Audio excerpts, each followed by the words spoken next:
Hey, comrades, hope you're doing well. We got our 10th interlude section. We're going to talk about the first of the grand April Fool's Day stories, which are always so good. There's been three because the game's been out for 3 years. Yeah. And, well, not quite 3 years. 3 years this year. Yeah, because this is the third anniversary. Yeah, that's right. Okay. Anyway, but there's been 3 years in that time period. And so I'll get over that, but since we weren't introduced to any new Nikkes in the previous storyline, I'm going to talk about some of the SR Nikkes. So there's 2 squads we're going to talk about. We're going to start with the Carronades, which is Nikke and Balorta, and then we're going to talk about the squad. The fuck is their name? Anyway, it's Delta and Signal. We'll get to it. Anyway, so we'll do their Bond stories, and we'll do the April Fool's story, and then I think that's all we're doing. All right, cool. So let's get started. So with Balorta, who is the leader of the Carronades. Anyway, she loves pranks. So the story starts off, her Bond story, with us waking up thirsty. So we go to get some water from the fridge, and dun dun dun, it's been replaced with salt. So we go for another bottle of water. They've all been replaced with salt because Balorta. We recall earlier that Balorta and Nikke were hanging out with us, and then we made some comments about coming after me often. And then we're like, fuck. So then we head out to actually get water. And as soon as we walk out of our room, there's Balorta. She gives us water. She talks about how she loves pranks. So get ready for some more. And there are more. Like some spicy food joke. There's like a Jack in the Box style present she gives us that we get surprised with. At some point later on, the counters mentioned that all these attentions she's given us, and that she did pranks to the previous commanders as well. But these seem different. These seem a little more personal. It seems like she really likes us, according to Neon, since the pranks seem to be coming from more of a good place, which is like, yeah, it's cool. We don't have a problem with that. But Rappy's like, hey, you better be careful. Later on, we meet the Nikke. She says that we do not look good, and she gets kind of worried about Balorta's pranks. Yeah, no, it's fine. Nikke's happy that we're hanging out because Balorta's a good person at heart, and that we forgive her, and that we're not going to be too sad about it. At that point, Balorta runs up, throws a bunch of ice down our necks, Nikke and I, and then Mika's like, that evil son of a bitch. Later in the evening, we go for water. It's salt again. But this time, there's no Balorta in the hallway. Just a note. It says, come to the dorm. There, we go in there. We kind of talk to her for a second, and then like the prank she set up knocks us out, which means we wake up in the hospital. She's there. She feels bad about it, but we're like, hey, it's cool. Don't worry about it. We discuss how her and Nikke grew up in an orphanage, and they were treated very badly by adults. So she kind of hates adults. And so she also talks about the previous history with the commanders that she had in the past. And they all thought they were better than her, better than all Nikkes. And so the pranks commenced, right? But since we're a true adult, which it gets a little awkward because she's also an adult, according to how the game plays this out. Like, she's not like Alice, where she was like a child and then now a Nikke. Like, they like got out of that orphanage, from my understanding. So maybe I'm misunderstanding things. But anyway, but so she likes us, and then she asks us to close our eyes. So we do. We hear some noises, and then she kisses us and runs off. The counters arrive, and Rhapsody's like, "Have you seen your face?" And it says, "We are full on one side, and I like the full on the other side." At that point, Balorta contacts us as we're trying to like wipe that shit off our face, and we mention that we're not mad, but we're gonna get back to her. Later on, we invite her over. All her pranks are laid out on a table. There's like a bear in the box. For example, that we change them all to nice things. They're all good, nice things. There's like actual water. And then she says, we missed the point of pranks because the pranks aren't to do nice things for people. At that point, we tell her to check her hand. And on her hand is a heart because we did something with the bottle so that when she picked it up, it did like an ink stain on her hand of a heart. And then we discussed that we did understand pranks. And the good pranks involve observation and care, which we agree. She then gets really frustrated by this whole thing and kisses us again, and mentions that she has feelings for us and that we need to stop being such an old fool, which wraps up her Bond story. Next up is her squad mate Nikke, who has a much sadder story, for sure. It starts off with Nikke getting upset, more so sad, that her only friend Balorta is always gone and doing pranks on us. So this takes place like after the previous Bond story with Balorta. She thinks about this for a while, but it's not until Balorta finally shows up that or doesn't show up later that she gets concerned. Eventually she comes to see us. Once Mika arrives, we let her in, and then we have a little flashback. A previous day, Balerta is talking to us about Mika. She wants to help her open up, as well as a better relationship with the commander. So back to the present. We talked about Mika is very shy, she's very quiet, and she reflects a little bit on her time as in the orphanage, how they both grew up in, how the director did not let them sit on any of the furniture, how the adults were all mean. At this point, we comfort her and talk to her about how there are they are adults, and how when you become an adult, some things will be different. Like your relationships can change over time, and this and that. So now that her and Balerta, and this is why I mentioned this before, her and Balerta are now adults. So don't worry, guys. Balerta trying to get sex from you is not like that perverted. It's a little, but but now that they're adults, relationships can change over time. That they were friends all through the orphanage and children, but now that there will be things can change, and that really they'll develop relationships with other people, not just each other. And then after a bit, we confess that we don't know where Balerta is either. So instead of waiting, we'll take Mika on a tour of the outpost. First stop at the ACPU. Mika thinks that we're there to give a report to that Balerta is missing, and no, we're here to make friends. Mika and Polly hit it off immediately. They have a great time. They're chit-chatting. They're eating food. Miranda's there. Polly keeps telling Miranda, "Get the fuck out of here." Gets shut down. They just work together. Eventually, Miranda and Polly really start bickering it out, so Mika and I leave. We then head over to the scout squad. Oh, the scouts, that's right. That's Delta and Signal. We'll get to them in a minute. Signal loves the Carronades because Mika and Balerta, they do the fireworks in the Ark, and so that's awesome. Delta also gets concerned about the fireworks attracting raptures. Mika apologizes, and Signal then harasses Delta until she admits that she also likes the fireworks. Next up is Cafe Sweetie. We hang out with Milk, get some milk coffee. After some time wandering around, Mika confesses to feeling bad about having fun with Balerta. We tell her that it's okay. It's okay that she has fun. It's okay that she has other friends. It's okay that she does things without Balerta. But she gets really mad and storms off, to our confusion. 3 days go by, and we go to check on Mika, who hasn't left her room. She's been shut up waiting for Balerta. When we come in, she again reiterates that if Balerta dies, she would want to die as well.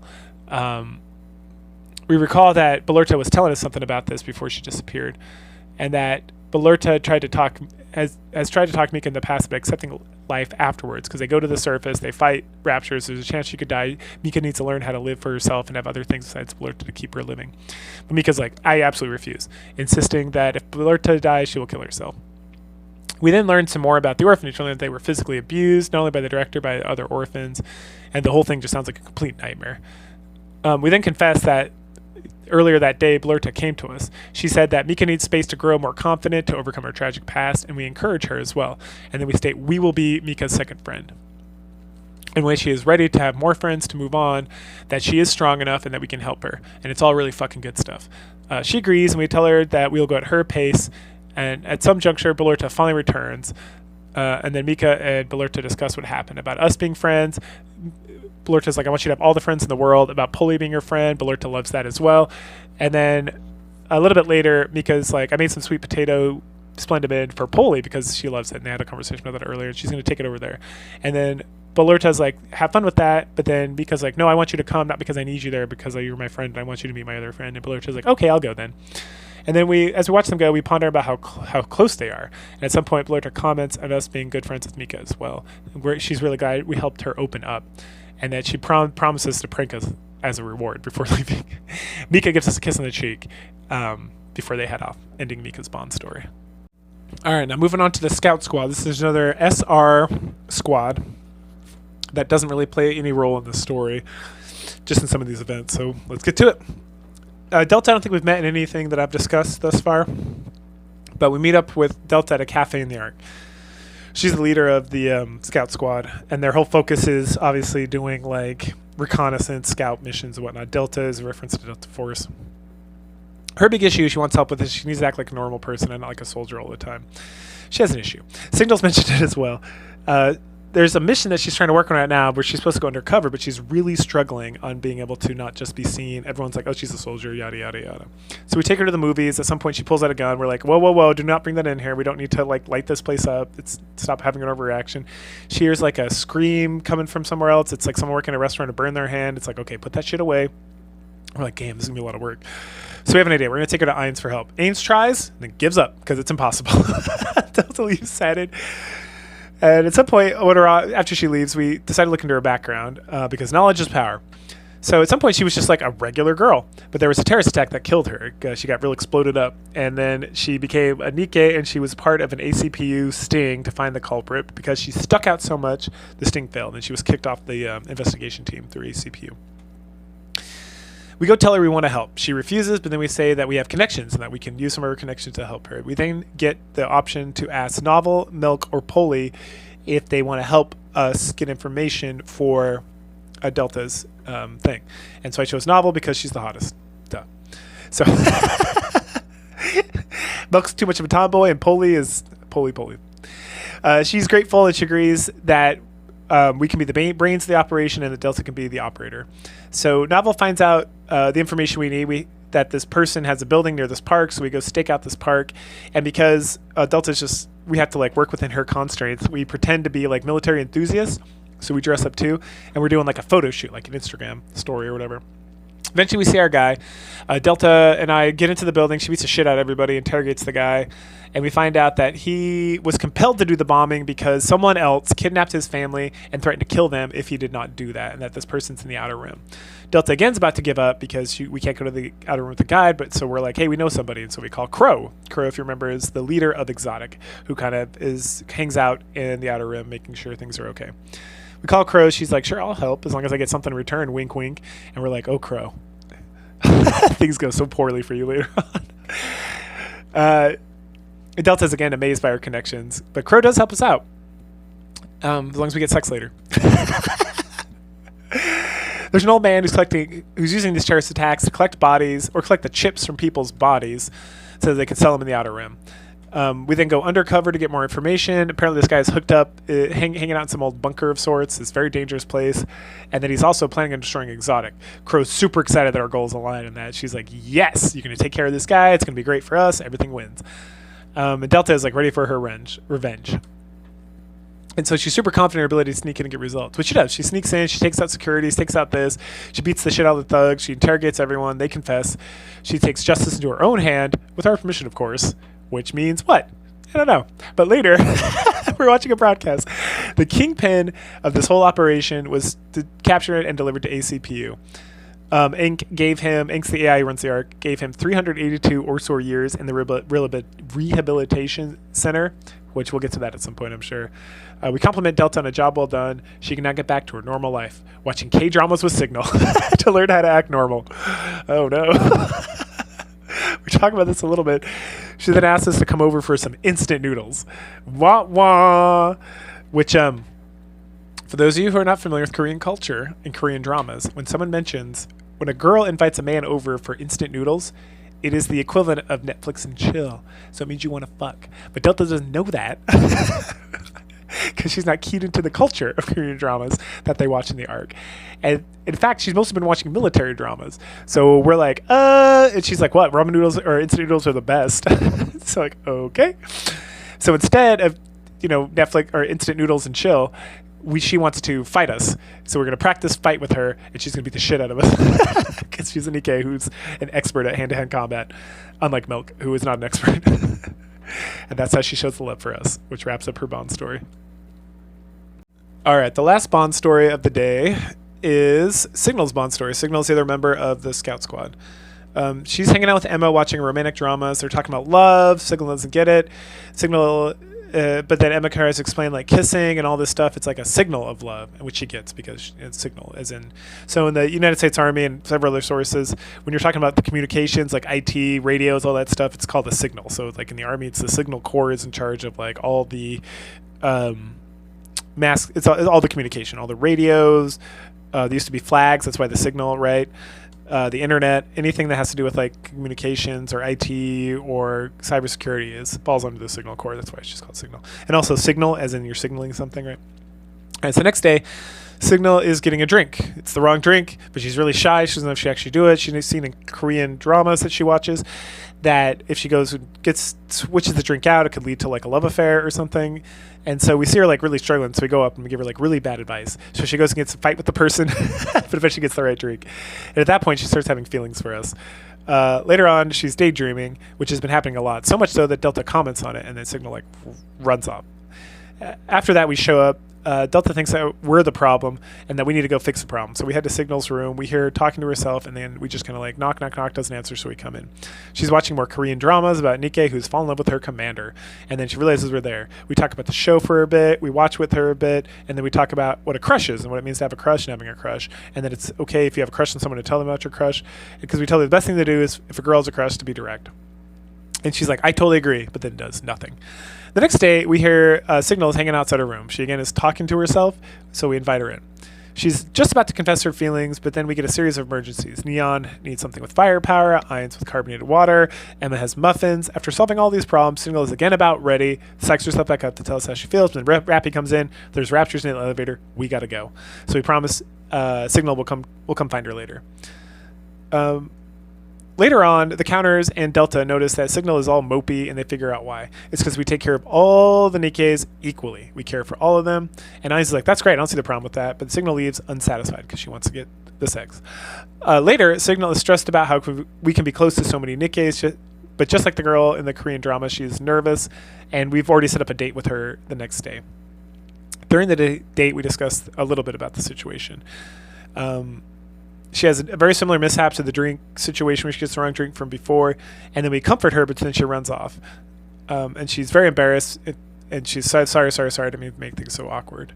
Later still, we again come to her room, but she doesn't open it, because again, she's enraptured in these K-dramas.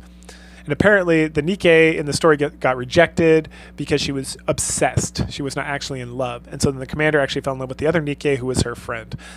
Drama! Entertainment! Right. So Signal's confused about what the show's message is and what she's supposed to take and what she's supposed to learn about how to interact and have love and all that stuff. And we're finally like, all right, come on. So we take her to the surface. We take her to fill the flowers. And then we go away from her a little bit and send her a signal on blah, blah, blah, which is like the text app, that we like her too. We then give her flowers. She's super embarrassed, but she's happy. And she's like, I feel like I'm going to die of a heart attack, which is ridiculous because she's a Nikke. And we're like, okay, sure. At that point, we hug it out. And that ends her Bond story. All right. So the event is Fool Day. Fullfool Day. All right, it starts off, and it's just full of silly stories and pranks and stuff because it's supposed to be the April 1st event. So it starts off, Shifty reaches out to us. She asks, hey, do you trust us? And we're like, yeah. She's like, meet me at these coordinates on the surface. And when we head up there, we run into her. And we're like, holy shit, you're a real person, not an AI. And she's like, what? Of course I'm a real person. She's hot too. So she needs help defeating some raptures. And we're like, nani desu ka? And so we're like, well, I don't understand. What do you mean you need help? You're not a Nikke. How can you destroy raptures? And she's like, well, Anderson sent me out here. He told me that everyone who works in central government needs to have some experience destroying raptures. So I went and got a gun that looked good and came up here to fight these raptures. And we like take a look at our watch and notice that it's April 1st and we're about to say something when she's like, time to do this. And then she beats the shit out of a bunch of raptures. And we're like, what the fuck? And so then we take the gun from her. We're like, can we try this? And it's a Nikke gun. And she's like, sure. We fire one bullet and we feel like our arms are about to be torn out of their sockets. And we're like, what the fuck? And then we're like, are you actually a Nikke? And she's like, no, I'm a human, stupid. And she's like, let's go hunt more raptures. And so she kills and kills and kills. And we play like, there's like 1, 2, 3, 4, like 5 or 6 different battles where she's just like all by herself kills like hundreds of raptures. And she's loving it. She's like, I love the fresh air. I love being out of the office. I can even sense raptures. And we're like, what? And then she just fires off into like a random building and a rapture explodes out of it and dies. And we're like, what the fuck? She kills all the raptures in this area. And then she's like, that was fun. And we're like, what are you talking about? Oh, no. She says, that was fun. Thank you so much for this. I really needed this like boost of confidence. And we're like, what do you mean? And she's like, I've been in counseling recently and I just felt like I didn't have any purpose and I wasn't really helping with the reclamation of the surface and all this stuff. And I'm so grateful that you and Anderson set up this simulation. And we're standing on the wreckage of like real life raptures on this thing. And Shifty's been using this Nikke gun, like no problems whatsoever. And it's like, And then she's like, all right, well, it's time to get back. So she smiles. And I love it. I'm super happy. I'm super confident. You guys are the best. And at that, as she continues to destroy raptures all the way back to the outpost, which we follow. As soon as we return back to the outpost, we bump into Ions and Neon and Rappy. And they're like, there's a fire. And then Neon's like, where? Because it's an April Fool's joke that our room was on fire in our room. And Ions is like, God damn it, Neon. What the fuck is wrong with you? And then we discuss lying today. Neon overload. Yeah, just lies about everything. I hate firepower. I don't like this. I don't like that. And then they all practice lying. Neon's first. She says, "I'm the first CEO of Elysion." And Ainz is then like, "I'm actually a pop superstar." And then Rappy's like, "I want the commander to resign." And everyone's like, "What?" And spoiler alert: at least one of those is actually the truth and not a lie. I'll let you figure out which one in the future. If not, all of them are true. Anyway, Rappy gets called harsh for wanting us to resign. So at this juncture, we can check blah blah. We get some text, which is like the texting app in the game, and then we get a text from Shifty. She again thanks us for setting the whole thing up. She's so appreciative. We get a prank from Absolute. Bestie's pretending to be Yunhua and apologizing and being like very sweet with us, and then she gets caught. Mighty Tools, which is Senti and Leader. Senti is pretending to be Leader, which is obvious because Leader is actually like an old woman who got transformed into Nikke, and so she like doesn't know how to text, and so it's like it's always like hard to read what she's typing, but she's writing perfectly. Then Seraphim, which is Mary and Pepper. They say we have an appointment for 10 shots. Ha ha ha. JK JK. Then Signal confesses her love. We confess it back, and she's like, not really. Yeah, bye. Okay. And then we just have a few more. Then the rest of this event is just adventures. It's just more prank adventures. So we head over to the toy store. They're Balurta and Mika. They tell us the store is closing. There's nothing they can do. Mika's losing it. She's like crying. She's like over herself. Doesn't know what she's gonna do with her life. And then it's Balurta, so obviously it's all a prank. And she's like, gotcha. And Mika's like, you're so mean. I can't believe you did this. Balurta loves it. We head over to the maid cafe, and instead of Cafe Sweeting being there, instead of the maids being there, it's Cafe Sweetie's there. They took over the cafe, and they're gonna run it. Like their cafe, and then we're like, hey, no, you can't be a maid cafe unless you're gonna do maid stuff. And they're like, we're not gonna do that. That's ridiculous. And so we essentially pay them to say maid things, like do the heart thing over the Omni rice and everything else. And like Milk is like aghast by this whole situation. At that point, Soda rolls up and she's like, what are you guys doing here? And they're like, ruh-roh, and they run off with all the credits they stole from us. Wah wah wah. April's Fools. We then head over to the ACPU. Drake's there. We're like, what are you doing here? She's like, I joined the police force. Nothing better than an evil villain to help arrest other evil villains. We then get a series of like comedic guests, like Emma coming for food, Folkwang coming to give us supplements. And at some point, ACPU shows up, and as soon as they do, Drake runs the fuck off. And then they're like, what's going on? And then we run off. At that point, we're exhausted from all these pranks in this fucking day. So we head to a hotel. As soon as we walk inside, we run into Jan from Talentium, I think is how you pronounce it. She's preparing a room for... And then Dala comes in.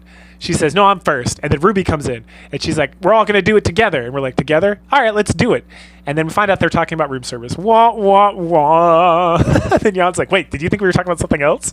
And we're like, no. And she's like, you were thinking about sex. And we're like, Jesus Christ, I just want to go home.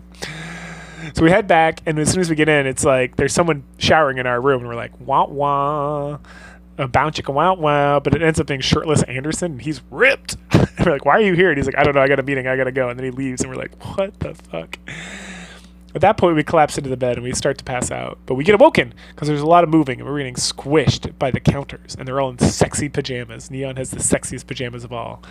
And they're going to play a trick. They're all going to squeeze in here, and then, they're like half naked, sexy pajamas. And then in the morning, we're like, oh, what happened? And they're going to be like, what, you don't remember the four-way we had? That's too bad. At some point, Rappy's like, I think he's awake. And then we're like, shh, shh, shh. And they're like, okay, good. Time to go to bed. And that wraps up the event. So it was silly and fun. So, yeah, there you go. Go ahead, like, share, subscribe, comment, and I will catch you guys later. Bye.